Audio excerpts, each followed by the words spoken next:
오늘 함께 나눌 말씀은 신명기 28장 15절부터 19절까지의 말씀입니다. 거룩하신 하나님의 말씀을 제가 봉독하겠습니다. 내가 만일 내 하나님 여호와의 말씀을 순종하지 아니하여 내가 오늘 내게 명령하는 그의 모든 명령과 규례를 지켜 행하지 아니하면 이 모든 저주가 내게 임하며 내게 이를 것이니 내가 성읍에서도 저주를 받으며 들에서도 저주를 받을 것이요 또 내 광주리와 떡반죽 그릇이 저주를 받을 것이요 내 몸의 소생과 내 토지의 소산과 내 소와 양의 새끼가 저주를 받을 것이며 내가 들어와도 저주를 받고 나가도 저주를 받으리라. 아멘. 오늘 선포되는 말씀이 여러분 모두에게 은혜와 결단의 말씀이 되기를 주님의 이름으로 축복합니다. 신명기는 가나안 땅을 목전에 두고 모세가 설교한 세 편의 설교입니다. 여러분 한번 생각해 보세요. 설교자가 설교를 할 때 강조하고 싶은 것이 있으면 어떻게 할까요? 계속 반복해서 말하겠죠. 제가 주일마다 동안클럽에서 한 주간의 묵상한 내용을 가지고 말씀을 전하고 있는데 중요한 키워드 3가지를 뽑아서 매주 설교를 하고 있습니다. 그러면서 시니어 분들에게 이렇게 말을 해요. 장로님, 권사님, 안수집사님, 다른 건 기억 못해도 이 3가지는 꼭 기억하셔야 돼요. 마음에 꼭 새기고 한 주간 살아가셔야 돼요. 그렇게 3가지 키워드를 반복해서 말씀드리면 503호에 모인 140여 명의 시니어 분들이 그 3단어는 모두 기억하고 돌아가십니다. 설교자 모세도 마찬가지였어요. 신명기에서 계속해서 반복되는 말들, 바로 그것이 모세가 고별 설교에서 강조하고 싶은 것이고 신명기의 핵심 키포인트가 되는 것입니다. 이스라엘 백성들아, 다른 건 잊어버려도 이거는 마음에 꼭 새겨야 한다. 너희가 약속의 땅에 들어가서 오직 여호와 하나님의 말씀에 순종하고 그의 명령과 규례를 지켜 행하며 살아야 한다. 오직 여호와 하나님만 섬겨야 한다. 그러면 하나님께서 이스라엘과 함께 하시고 하나님이 함께 하시면 그 땅에서 지속적인 안식과 축복을 누릴 수 있다는 것입니다. 이것이 가나안 땅에서 이스라엘 백성들이 누려야 할 신앙의 선순환입니다. 이스라엘이 하나님의 말씀에 순종하고 하나님의 말씀에 순종하는 이스라엘과 하나님이 함께 하시고 하나님이 함께 하시니까 이스라엘이 지속적인 안식과 축복을 누리는 것, 바로 그것이 가나안 땅에서의 신앙의 선순환이라는 것이죠. 모세는 순종함으로 받는 축복을 14절까지 쭉 나열하고 있습니다. 여러분, 믿음이 뭘까요? 우리가 신앙생활하면서 믿음이라는 말을 너무나도 많이 들었죠. 믿음이 뭘까요? 여러 가지로 정의할 수 있을 것입니다. 믿음은 하나님을 크게 보는 것입니다. 믿음은 바라는 것들의 실상이요 보이지 않는 것들의 증거입니다. 믿음은 하나님께 나를 100% 맡기는 것입니다. 그런데 오늘은 믿음을 이렇게 정의했으면 좋겠습니다. 믿음은 하나님의 뜻에 순종하는 것입니다. 믿음은 하나님의 말씀에 순종하는 것입니다. 바로 그것이 믿음이라는 거예요. 예전에 어떤 칼럼에서 이런 글을 읽은 적이 있습니다. 할 수 있는 것은 순종하고 할 수 없는 것은 신뢰하라.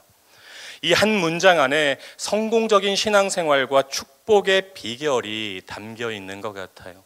할 수 있는 것은 순종하고 할 수 없는 것은 신뢰하라. 여러분, 다른 게 믿음이 아니에요. 뭔가 거창한 것만 믿음이 아니에요. 내가 매일 세상의 한 복판에 살면서 전능하신 하나님, 살아계신 하나님의 말씀에 순종하는 것, 날마다 순종의 발걸음을 한 걸음 한 걸음 걸어가는 것, 바로 그것이 믿음이라는 것입니다. 바라기는 오늘 새벽을 깨우신 여러분 모두에게 순종의 믿음이 있기를 주님의 이름으로 축복합니다. 그렇다면 반대를 한번 생각해 보죠. 하나님의 말씀에 순종하는 것이 믿음이라면 반대로 하나님 말씀에 불순종하는 것은 믿음 없음이고 하나님에 대한 불신이며 가짜 신앙입니다. 지금까지 인도하신 살아계신 하나님을 만홀히 여기는 것입니다. 순종의 결과가 축복이라면 불순종의 결과는 저주입니다. 순종의 길이 생명의 길이라면 불순종의 길은 죽음의 길입니다. 바로 이것이 노년의 모세가 목에 핏대를 세우며 강조하고 또 강조하는 것이죠. 이스라엘아, 너희 앞에 순종의 길과 불순종의 길, 생명의 길과 죽음의 길이 있는데 너희는 반드시 순종의 길을 걸어가야 한다. 그 길이 너희를 살리는 생명의 길이다. 15절부터 불순종에 따른 저주의 목록이 나열되고 있습니다. 오늘 설교의 제목이 등장하면서 28장의 분위기가 완전히 바뀌고 있어요. 그러나 내가 만일. 그러나 이 말이 참 무서운 말이에요. 너희가 순종하면 약속의 땅에서 이러이러한 축복을 받는다. 군사적인 성공과 풍부한 양식, 하나님과의 특별한 관계, 인간과 짐승의 번성, 땅의 풍요로움이다. 여기서 끝나면 좋을 것 같은데 그렇지 않아요. 그러나 내가 만일 하나님의 말씀에 순종하지 아니하면 이 모든 저주가 너희에게 임할 것이다. 신명기 28장을 묵상하면서 우리가 주목해야 할 것은 순종에 따른 축복보다 불순종에 따른 저주의 분량이 더 많다는 것입니다. 그리고 정확하게 결과는 반대로 나타납니다. 16절 말씀을 보시죠. 내가 성읍에서도 저주를 받으며 들에서도 저주를 받을 것이요. 이 말씀은 정확하게 3절 말씀의 반대입니다. 3절에서 순종의 축복을 이렇게 말했었죠. 성읍에서도 복을 받고 들에서도 복을 받을 것이며 18절을 보세요. 내 몸의 소생과 내 토지의 소산과 내 소와 양의 새끼가 저주를 받을 것이며 이 말씀은 4절 말씀을 거꾸로 뒤집은 것이죠. 4절 말씀 보시죠. 내 몸의 자녀와 내 토지의 소산과 내 짐승의 새끼와 소와 양의 새끼가 복을 받을 것이며 이 4절 말씀에 완전히 반대되는 말씀입니다. 17절 말씀은 5절 말씀의 반대이고 19절 말씀은 6절 말씀과 정확하게 반대되는 말씀입니다. 무슨 말인가요? 불순종의 결과가 순종의 결과와 명확하게 반대로 나타나게 될 것임을 모세는 강조하고 있는 것입니다. 68절까지 온통 저주의 내용으로 가득 차 있어요. 질병, 재해와 기근, 전쟁, 패배와 애굽으로부터 오는 재앙, 온몸을 덮는 질병과 약속의 땅에서의 추방, 생산성 파괴와 인구 쇠퇴, 노예 생활로 돌아감입니다.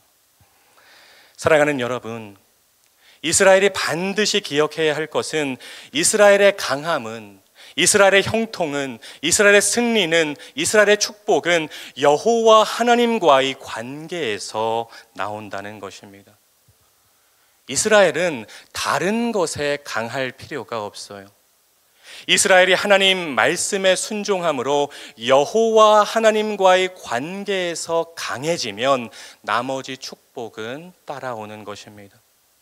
반대로 말씀에 불순종하고 자기 소견대로 살아가고 가나안의 문화에 동화되면 점점 초라해지고 쇠퇴하고 약해지는 것입니다. 바라기는 여러분의 삶이, 여러분의 자녀, 손주들의 삶이 점점 약해지고 초라해지고 쇠퇴하는 삶이 아니라 점점 강성해지기를 주님의 이름으로 축복합니다. 너무나도 중요한 거예요.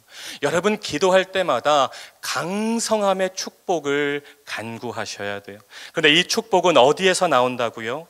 여러분이 하나님 말씀에 순종함으로 여호와 하나님과의 관계에서 강해지면 강성함의 축복은 따라온다는 것입니다. 하나님의 명령과 규례를 지켜 행하면 나머지는 하나님이 책임져 주신다는 것이죠. 하나님의 뜻에 순종하는 것이 이렇게나 중요합니다. 여러분, 히브리서 11장을 믿음장이라고 하죠. 다양한 사람들의 믿음의 행적을 히브리서 저자가 소개하고 있습니다. 누구는 믿음으로 뭘 했고 누구는 믿음으로 뭘 했고. 그런데 여기서 우리가 주목할 사람이 있어요. 바로 야곱입니다. 히브리서 11장 21절 말씀입니다. 야곱은 죽을 때 요셉의 각 아들에게 축복했다. 좀 이상하죠. 야곱의 삶에 참 파란만장하고 기억에 남는 사건들이 많은데 두 손자 므낫세와 에브라임에게 축복한 것을 기록하고 있다는 것입니다. 어떤 의미가 있을까요? 창세기 48장을 보면 야곱은 정상적으로 축복을 하지 않았습니다. 오른손을 차남인 에브라임의 머리에 올리고 왼손을 장자 므낫세의 머리에 올려놓고 축복을 합니다. 엇바꾼 손이죠. 옆에서 보던 요셉이 깜짝 놀라서 아버지의 엇바꾼 손을 수정하려고 했지만 야곱은 손을 바꾸지 않았습니다. 왜일까요? 그것이 바로 하나님의 뜻이었기 때문입니다.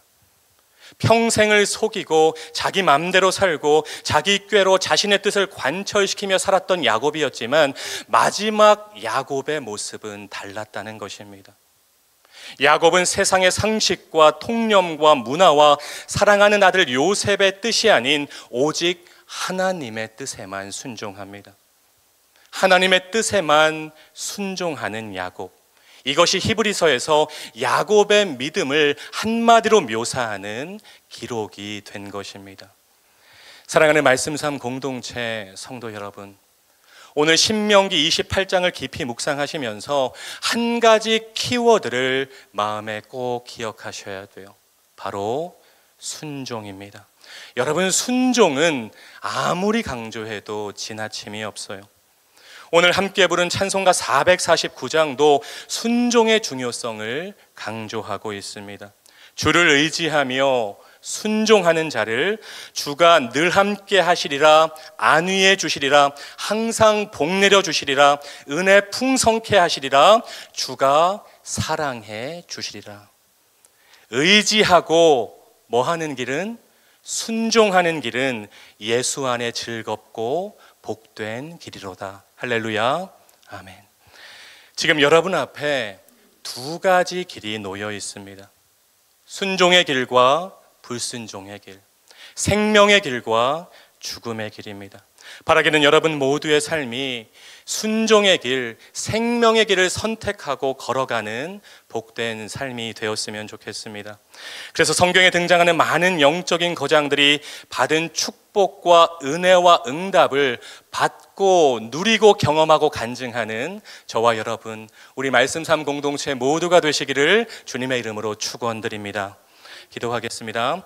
사랑과 은혜가 풍성하신 하나님, 오늘도 새벽을 깨우게 하시고 살아있는 하나님의 말씀으로 먹이시고 채우시니 감사를 드립니다. 신명기 28장을 깊이 묵상하면서 순종과 불순종의 상반된 결과를 마음에 새기고 순종의 길, 생명의 길을 선택하고 걸어가는 말씀 삶 공동체 모두가 되게 하옵소서. 그래서 신앙의 여정 내내 함께 하시는 하나님 안에서 축복을 받고 누리고 경험하고 간증하는 우리 모두가 되게 하옵소서. 예수님의 이름으로 간절히 기도드립니다. 아멘. 계속해서 다음과 같은 기도 제목으로 함께 기도하겠습니다. 지금 들은 말씀이 내 삶으로 이어지게 하옵소서. 동네 세매주 성경 말씀 묵상과 7인 소그룹을 통해 하나님이 예비하신 은혜를 경험하는 말씀 삶 공동체가 되게 하옵소서. 2024년 또 다른 희년 3년의 복이 교구마다 부서마다 가정마다 풍성하게 경험되게 하옵소서. 진행 중인 동소원을 통해 준비된 일꾼들이 많이 세워지게 하시고 소그룹 모임의 지경이 넓어지게 하옵소서. 다바르 학교를 통해 다음 세대가 부흥되고 동안 클럽을 통해 시니어들이 행복하게 하옵소서. 육체의 질병과 마음의 질병으로 고통받는 지체들을 주님 권능의 손으로 어루만져 주옵소서. 공동기도문의 기도 제목과 여러분 각자의 기도 제목으로 간절하게 기도하신 후에 삶의 자리로 나아가시겠습니다. 함께 기도하겠습니다. 사랑과 은혜가 풍성하신 하나님 감사합니다. 하나님 오늘도 새벽을 깨우게 하여 주시고 살아있는 하나님의 말씀, 능력 있는 하나님의 말씀으로 저희를